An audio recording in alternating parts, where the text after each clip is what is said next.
जय श्री जगन्नाथ, जय पंचसखा। सत्य मालिका का और एक नया एपिसोड को सबको प्रणाम और स्वागत। आज सत्संग में विचार करेंगे जगत के नाथ जगन्नाथ धाम से एक संकेत, जो संकेत के बारे में आज विचार करेंगे कि नीलचक्र का ध्वजा जब बार बार गिर जाएगा तभी भगवान कल्की देव का धरा पर अवतरण होगा। ये महापुरुष अच्युतानंद ने ये सुंदर भाव में ये वाणी लिखे थे। ग्रंथ है शिवकल्प नवखंड निर्घंट, और इसमें महापुरुष अच्युतानंद सुंदर भाव में बोले, नीलचक्र ध्वजा खसिब प्रभु रंगा धर, जाजन अग्रे जाई जन्मिवी विष्णु शर्मा गृहर। और महापुरुष अच्युतानंद सुंदर भाव में वर्णन किए कि जब नीलचक्र का ध्वजा गिर जाएगा इसी समय भगवान कल के रूप में जाजन अग्र पे धरावतरण करेंगे। ये सुंदर भाव में वर्णन किए। आखिर ये पतित पावन ध्वजा नीलचक्र में जो उड़ता है ये क्यों उड़ता है? क्योंकि ये पतित को उद्धार करने वाला ध्वजा सारे संसार में जितना पतित लोग हैं, दीन दुखी लोग हैं, जो निराश्रय लोग हैं, सबको आश्रय देता है वो पतित पावन। इसीलिए हर दिन आसमान का ऊपर नीलचक्र में जो ध्वजा है पतित पावन ये उड़ता है। ये नीलचक्र का ध्वजा 14 हाथ का है। परंतु जब कलिजुग का अंत होगा और भगवान कल्की जी का धरावतरण होगा, ये पतित पावन ध्वजा और नहीं उड़ेगा, मतलब बार बार गिर जाएगा। तो ये परम धाम है, जिस धाम का नाम है पुरुषोत्तम धाम। इस धाम से भगवान कल्की अवतार का सूचना मिलेगा। यदि हम विचार करेंगे, भगवान एक दिन अर्जुन ने द्वापर युग में पूछा भगवान श्री कृष्ण को कि प्रभु आपका निवास स्थली मर्त्य में कहाँ पे है? और भगवान श्री कृष्ण बोले, जिसको 64 पटल ग्रंथ में महापुरुष अच्युतानंद वर्णन किए हैं। क्या लिखे? पृथ्वी रे सार भारत तामध्यरे ओडिशा, श्रेष्ठ सबुठारु अटई सदा नाही मो बसा। और महापुरुष अच्युतानंद बोले, ये पृथ्वी पृष्ठ में सबसे श्रेष्ठ है भारत, और भारत का एक स्थान है जिसका नाम है उत्कल यानी उड़ीसा। ये सबसे श्रेष्ठ स्थान है और इसी स्थान में भगवान का निवास स्थली है। ये कहाँ रहते हैं?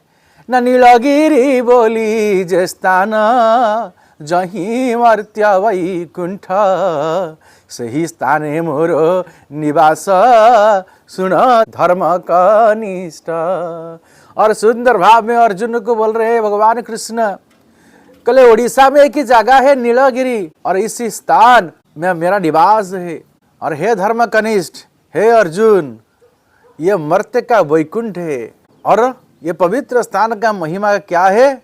स्तुति करू थी गरुड़ा मोरो आगरे रही, रत्न सिंहासने चतुर्धा मूर्ति थी बिटी रही। यानी सुंदर भाव में भगवान श्री कृष्ण अर्जुन को बोलते हैं, हे अर्जुन, और मेरा सामने गरुड़ जी खड़ा होकर मेरे को प्रणाम किए होंगे, स्तुति किए होंगे, और मैं श्री मंदिर पूरी श्रीक्षेत्र में रत्न सिंहासन का ऊपर चतुर्धा मूर्ति यानी जगन्नाथ, बलभद्र, सुभद्रा और सुदर्शन, ये 4 विग्रह के रूप में वहीं पर रहेगा। तो कितना बड़ा सुंदर बात को महापुरुष अच्युतानंद ने वर्णन किए हैं। तो वही है मर्त्य वैकुंठ, जहाँ पर जगत के नाथ जगन्नाथ, बलभद्र, माँ सुभद्रा और सुदर्शन विराजमान है। वहीं पवित्र धाम से संकेत देखने के लिए मिलेगा क्या? कि कलियुग का अंत हो चुका है और भगवान कल्की जी का अवतार होने के लिए। ये 4 युग में 4 धाम का महिमा है। कृते यानी सत्य युग में बद्रीनाथ का महिमा है, बद्रीधाम। और त्रेताय में सेतु शंकर, और जहाँ पर रामेश्वरम है, ये त्रेता युग का धाम है। और द्वापर में द्वारिकानाथ, यानी भगवान श्री कृष्ण का निवास स्थली द्वारिका। और कलि युग में श्री पुरुषोत्तम क्षेत्र यानी पूरी जगन्नाथ क्षेत्र, श्री क्षेत्र मर्त्य वैकुंठ श्री नीलगिरी का ऊपर भगवान स्वयं विराजमान है। तो जब कलयुग में कल्कि अवतार लेंगे, इसी समय ये पूरी श्री मंदिर जगन्नाथ धाम से संकेत देखने के लिए मिलेगा।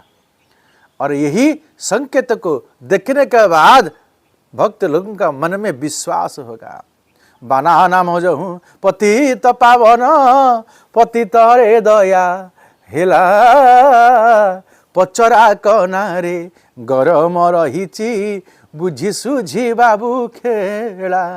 और महापुरुष अच्युतानंद बोलते हैं कि जो पचरा कना देखने के लिए मिलता है, पचरा कना मतलब क्या है? एक पुराने गंधी हुए कपड़ा के अंदर ये अमूल्य ग्रंथ मालिका है। और महापुरुष बोलते हैं ये गरम चीज है, इसको हाथ लगाएगा तो चोट लगेगा और नुकसान हो सकता है।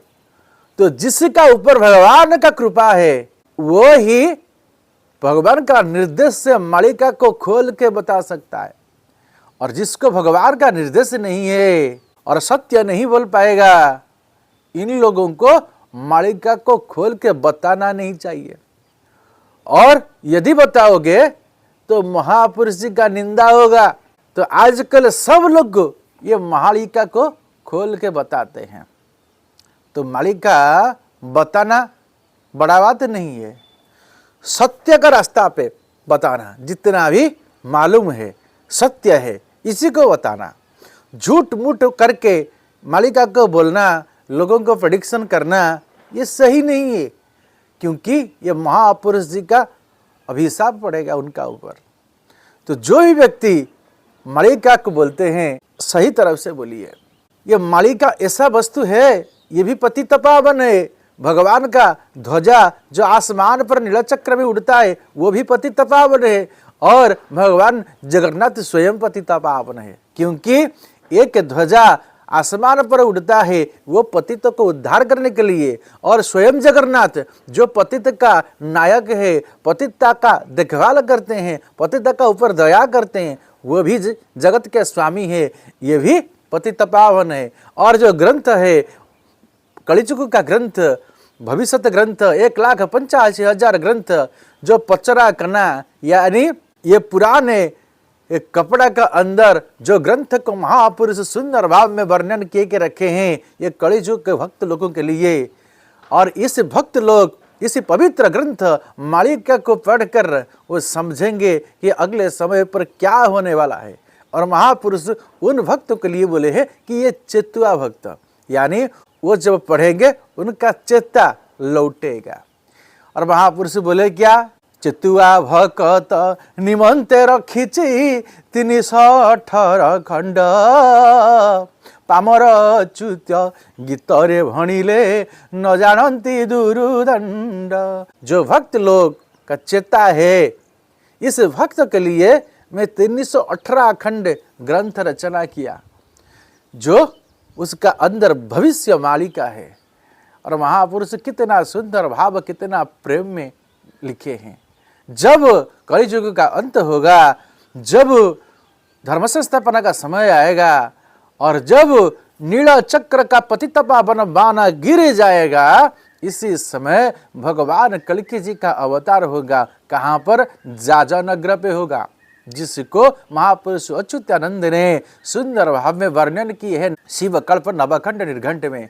पतित पावन झड़िब प्रभु रंगाधर जाजन अग्रे जाई जन्मिवे विष्णु शर्मा गृहर, यानी पतित पावन ध्वजा गिरेगा और इसी समय जाजन नगर में भगवान विष्णु शर्मा का गृह में जन्म लेंगे। हम विचार करेंगे क्या पतित पावन बाना गिर चुका है? बहुत बार गिर चुका है। यदि पतित पावन बाना गिर चुका है तो क्या भगवान कल्कि देव का अवतार नहीं हुआ है? अवतार हुआ है।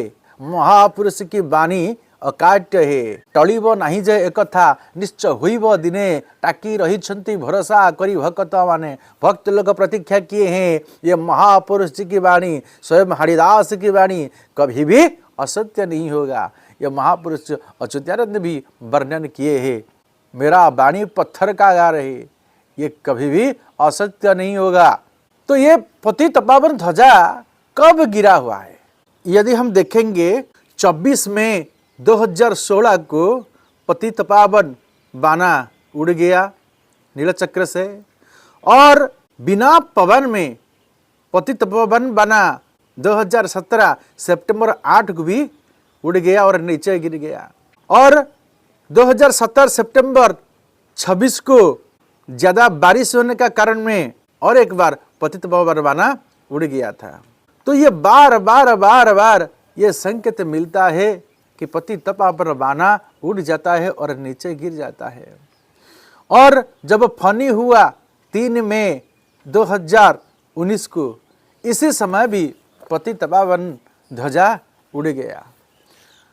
ये बार बार अशुभ संकेत दिखाई दिया और वहाँ पुरुष अच्युतानंद ने सुंदर भाव में शिव कल्प नवखंड निर्घंट में लिखे थे जब पतित पावन बाना उड़ जाएगा तभी भक्त लोगों को एहसास होगा विश्वास होगा कि भगवान कल के देव विष्णु शर्मा का गृह में धरावतरण कर चुके होंगे। आज के लिए सत्संग को वहीं पर विराम देते हैं। जय श्री जगन्नाथ, जय पंचसखा, जय श्री माधव, जय श्री माधव, जय श्री सत्यानंद माधव।